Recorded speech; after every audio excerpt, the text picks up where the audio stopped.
That although we have somehow conned ourselves into the notion that this moment is rather ordinary, and that we may not feel very well, and that we're sort of vaguely frustrated and worried and so on, and that it ought to be changed.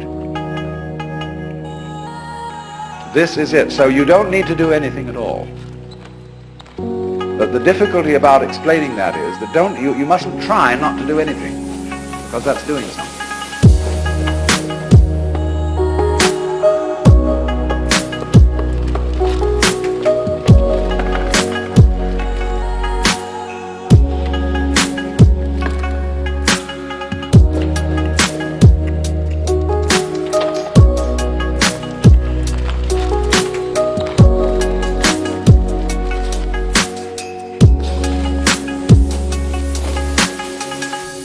That's why Zen teachers use shock treatment to sometimes why they hit people or shout at them or create a sudden surprise, because it is that jolt that suddenly brings you here. See, there's no road to here because you're already there.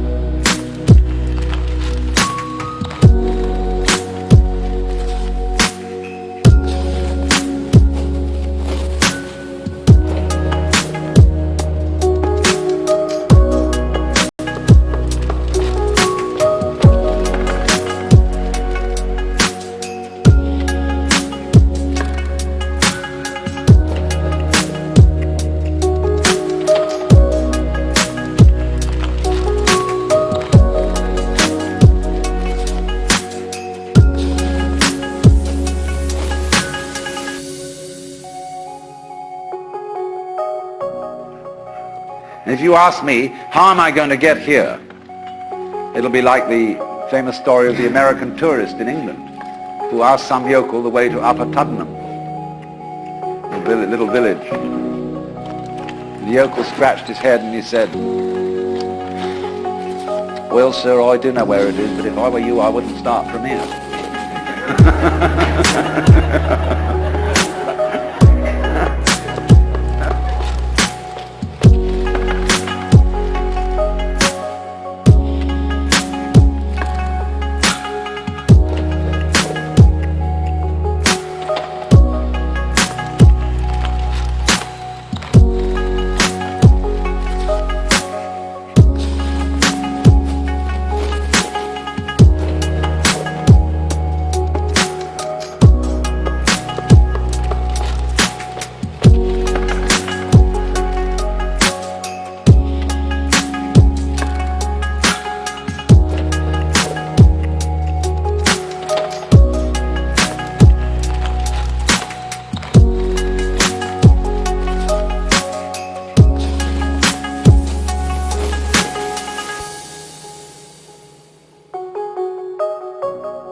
So you see, when you ask, how do I attain the knowledge of God?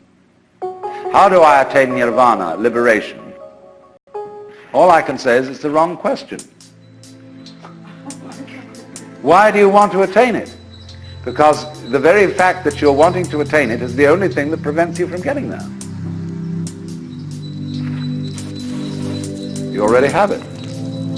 But of course, it's up to you. It's your privilege to pretend that you don't. That's your game. That's your life game. That's what makes you think you're an ego.